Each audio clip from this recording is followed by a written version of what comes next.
अरे नाथा, तुझी इतकी भक्ती माझ्यावरती आहे, तू इतकं माझं नामस्मरण करतो की त्याचं मी तुला परत काहीतरी देण्याकरिता आलोय.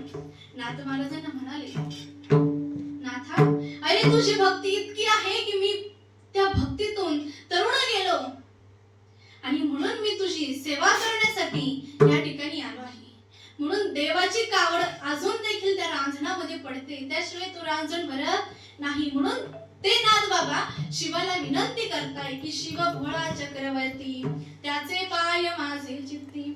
आता हा शिव इतका भोळा आहे, ज्या वेळेस समुद्र मंथन करायची गरज पडली, कुबेर एवढं धन होतं का कोणाला? तर नाही.